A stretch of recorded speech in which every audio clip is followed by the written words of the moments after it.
Have you ever been told you don't belong by your own family? What I'm about to share with you happened just 3 months ago, and it changed everything I thought I knew about my family. This is a story about secrets, betrayal, and the moment when silence became impossible. But before we dive in, if you enjoy true family drama stories, make sure to hit that subscribe button and turn on notifications. You won't want to miss what happens next. Let me take you back to the beginning. My name is Sarah, and I'm 28 years old. I grew up in what everyone thought was the perfect American family in suburban Connecticut. My parents, David and Margaret, both successful professionals. My older sister, Jennifer, or Jen as everyone called her, was always the golden child. Beautiful, smart, married to a successful lawyer named Mark. They had 2 kids, a house in the best neighborhood, the works. And then there was me, the adopted daughter. Let that sink in. Now, before you think this is just another adopted kid feels left out story, let me be clear, my parents never made me feel different. They adopted me when I was 3 years old, after years of trying to have another child after Jennifer. They loved me, supported me, celebrated my achievements just as much as hers. But Jennifer? That was a different story. Music shifts to slightly darker tone. Growing up, there were always these little comments. Well, you're not really a Miller, are you? When we talk about family traits. Must be nice not having any real expectations when I'd pursue my art career instead of something practical. She'd say these things with a smile, like they were jokes, but they cut deep. I tried to brush it off for years. I told myself she didn't mean it, that it was just sibling rivalry. But as we got older, it got worse. 2 years ago, I started my own graphic design business. It struggled at first. Most new businesses do. Jennifer would make comments at every family gathering. Still playing with your little art projects? When are you going to get a real job? Always in front of everyone, always with that condescending smile. Meanwhile, Jennifer's life looked perfect from the outside. Perfect house, perfect husband, perfect kids. She never missed an opportunity to remind everyone, and especially me, of how successful she was. But here's the thing about perfect facades. They always hide something. 3 months ago, my parents decided to host a big family dinner. It was their 35th wedding anniversary, and they wanted everyone there. My parents, Jennifer and Mark with their kids, my Aunt Linda and Uncle Robert, and my grandmother Rose. I almost didn't go. I'd been avoiding family gatherings because of Jennifer's constant jabs. But this was important to my parents, so I showed up. The dinner started normally enough. Mom had made her famous roast, everyone was dressed up, the kids were being surprisingly well behaved. We were all sitting around the large dining room table, the same one where we'd shared thousands of meals growing up. About halfway through dinner, my dad started giving a speech about family. About how family isn't just about blood, it's about love and commitment. He looked at me when he said that, with this warm smile that made my heart swell. That's when Jennifer decided to strike. Pause. That's beautiful, Dad, she said, her voice dripping with fake sweetness. But let's be honest, Sarah, you don't really belong here, do you? This is a celebration of Mom and Dad's real family. Their biological family. Let the shock register. The table went silent. My mother gasped. My father's face turned red. Even the kids stopped eating. Jennifer, my mother said sharply. That is completely inappropriate. But Jennifer wasn't done. She'd had a couple of glasses of wine, and all those years of subtle cruelty were bubbling to the surface. I'm just saying what everyone's thinking, she continued. We all have to pretend like she's one of us, but she's not. She was someone else's mistake that we took in. And honestly, I'm tired of pretending. My Aunt Linda stood up, about to say something. My grandmother looked like she might cry. Mark, Jennifer's husband, was staring at his plate, clearly mortified. And me? I felt something break inside. Years of taking her abuse, of trying to be the bigger person, of hoping she'd change, it all crystallized in that moment. Music builds. I stood up slowly. My hands were shaking, but my voice was steady. You want to talk about not belonging, Jennifer? Let's talk about it. She smirked at me, thinking she'd won.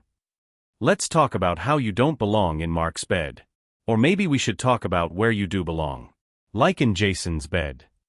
The smirk disappeared from her face instantly. The color drained. Mark's head snapped up. What? He said quietly. Jennifer started to speak, but I kept going. I was done being quiet. 6 months ago, I was at the Riverside Cafe downtown, working on a client project. And I saw Jennifer. With a man who wasn't Mark. They were at a corner table, holding hands, kissing. Not a friendly peck. A real kiss. Sarah, stop, Jennifer tried to interrupt, her voice panicked. I watched them for 10 minutes, I continued. I told myself maybe I was mistaken, maybe it was innocent. So I did what any concerned sister would do, I followed up. I hired a private investigator. Pause for effect. Mark stood up. You hired an investigator. I wanted to be wrong, I said, looking at him. I really did. But I wasn't. His name is Jason Westwood. He's Jennifer's client, or he was supposed to be. She's been meeting him twice a week for the past 8 months. Hotels, his apartment, sometimes his office after hours. I pulled out my phone and placed it on the table. I'd brought evidence, photos, hotel receipts I'd gotten from the investigator, everything. The table erupted. My father started yelling. My mother was crying. Mark grabbed my phone and started scrolling through the photos, his hands shaking. The kids started crying because everyone was yelling. My aunt ushered them out of the room. Jennifer just sat there, frozen. The perfect mask had shattered completely. How could you do this? Mark said, his voice breaking. 8 months? 8 months. Jennifer finally found her voice, but it wasn't apologetic. It was angry. You had no right, she screamed at me. You had no right to spy on me. This is my life, my marriage. You made it my business, I said coldly, when you decided to attack me at our parents' anniversary dinner. When you decided to tell me I don't belong in this family. Well, Jennifer, let me tell you something. I might not share your DNA, but I would never betray this family the way you have. My father, who had been silent during this exchange, finally spoke. Jennifer, get out. She looked at him in shock. Dad. Get out of my house, he roared. I'd never heard my father yell like that in my entire life. Mark was still staring at the phone, tears running down his face. Was I not enough, he whispered. Jennifer tried to reach for him, but he pulled away violently. Don't touch me. That's when Jennifer did something I never expected. She turned to me with pure hatred in her eyes. This is all your fault, she hissed. You couldn't just let me have my moment. You had to ruin everything because you're jealous. You've always been jealous that I'm their real daughter and you're just. Slap. My mother had slapped her. My gentle, kind, soft-spoken mother had slapped Jennifer across the face. Don't you ever speak about your sister that way again, my mother said, her voice shaking with fury. Sarah is as much my daughter as you are. More so, it seems, because she has the decency and character you apparently lack. Jennifer left. Mark stayed and talked with my parents for another hour. He took the evidence and said he'd be filing for divorce. He hugged me before he left and apologized for not standing up to Jennifer's treatment of me over the years. The next few weeks were chaos. Jennifer called me repeatedly, alternating between rage and begging me to recant, to say I'd made it up. I blocked her number. She called our parents, demanding they choose sides. They made it clear they sided with truth and family, and that meant supporting both me and Mark through this. The divorce proceedings started. Mark got primary custody of the kids because Jennifer's affair and her documented history of emotional abuse toward me didn't paint her in a good light. Jennifer tried to turn other family members against me. She told her friends and our extended family that I'd fabricated the whole thing out of jealousy. But the evidence was undeniable. My Aunt Linda told me something interesting about a week after the dinner. She said, I always knew Jennifer resented you, but I never understood why. You know what I think? I think she was afraid. Afraid of what? I asked. Afraid that being adopted made you special. That you were chosen while she just happened. That your parents' love for you was a decision they made every day, while she took theirs for granted.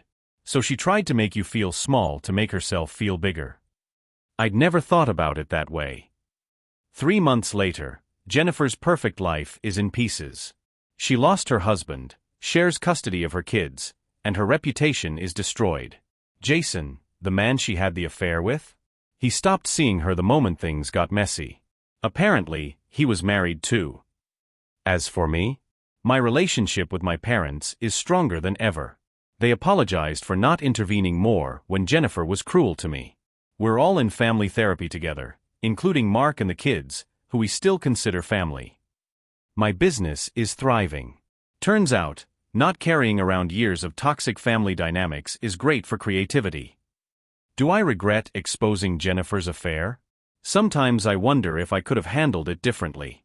Maybe pulled Mark aside privately instead of doing it at the dinner table. But then I remember her face when she said I didn't belong. And I remember that she forced my hand. She wanted to humiliate me in front of everyone I loved. She wanted to make me feel like nothing. Here's what I learned from all of this. First, secrets always come out eventually. Jennifer thought she could maintain her perfect image forever, but lies have a way of unraveling. Second, blood doesn't make you family, love and loyalty do. My parents proved that every single day of my life, but I let Jennifer's cruelty make me doubt it. Third, sometimes being the bigger person means standing up for yourself. I'd spent years taking Jennifer's abuse because I didn't want to cause problems. But silence wasn't protecting anyone, it was just enabling her. And finally, the family you choose is often stronger than the family you're born into. I didn't choose to be adopted by the Millers. But they chose me. And that choice means more than any shared DNA ever could. Jennifer and I haven't spoken since that night. I don't know if we ever will.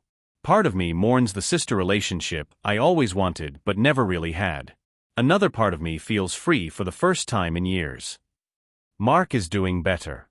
He's in therapy and focusing on his kids. He still comes to family dinners. Not with Jennifer, obviously, but as the uncle and friend he's always been. My niece and nephew know a simplified version of what happened. That mommy made some mistakes, and sometimes adults need time apart. They still see Jennifer regularly, but they also spend time with us. I'm working on being the aunt they deserve, regardless of how their mother treated me. As for Jennifer, I heard through my aunt that she moved to another town. She's apparently dating someone new and trying to rebuild her life. I genuinely hope she finds peace and learns from this. But that's her journey, not mine. Mine is about embracing my place in my family, building my business, and refusing to let anyone, blood-related or not, make me feel like I don't belong. So, was I wrong to expose my sister's affair at the dinner table? Let me know in the comments below. Would you have handled it differently? If you've dealt with family drama or difficult sibling relationships, drop your story in the comments. Sometimes it helps to know you're not alone. And if you enjoyed this story and want to hear more real-life family drama, make sure you're subscribed and hit that notification bell. I post new stories every week. Also, check out the video I'm recommending on screen right now. It's about a mother-in-law who tried to sabotage her son's wedding. Trust me, you won't believe what happens. Thanks for watching. And remember, you always belong where you're loved and respected. Don't let anyone tell you otherwise.